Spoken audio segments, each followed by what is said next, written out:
Giovanni Arrighi had an interesting kind of theoretical argument. He said, capital reaches a point where actually it's got real difficulties of expansion in its production form, and its commodity form is kind of getting very sluggish.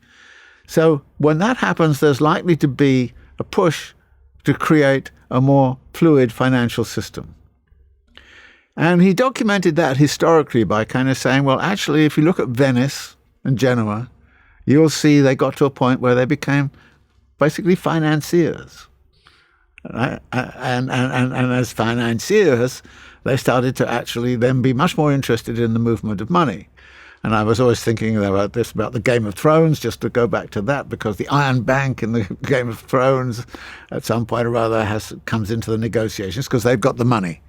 And they therefore come into the thing. So the financialization that went on played a very important role in the movement of power in capital from the Italian city-states northward into Holland. And so the second period, if you like, of this was merchant capital focused on the Netherlands and the power of the Netherlands. And so, you have Amsterdam and, and all of the power of that.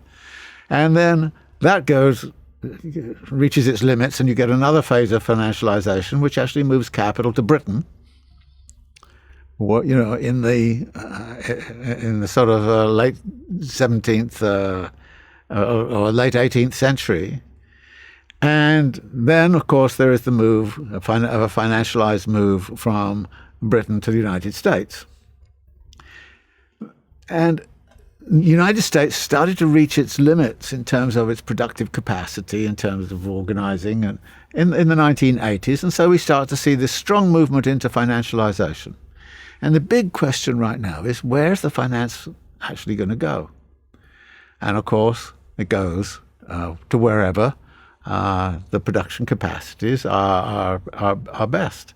And that happens, of course, to be China, which I talked about a couple of weeks ago. And I think that this is actually one of the situations we're in, where a financialized capitalism is very fluid in terms of its, which flower is it going to alight upon, and where are conditions optimal for that development.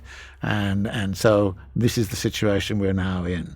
So it's the money form of capital, which is actually re-territorializing structures of economic and political power.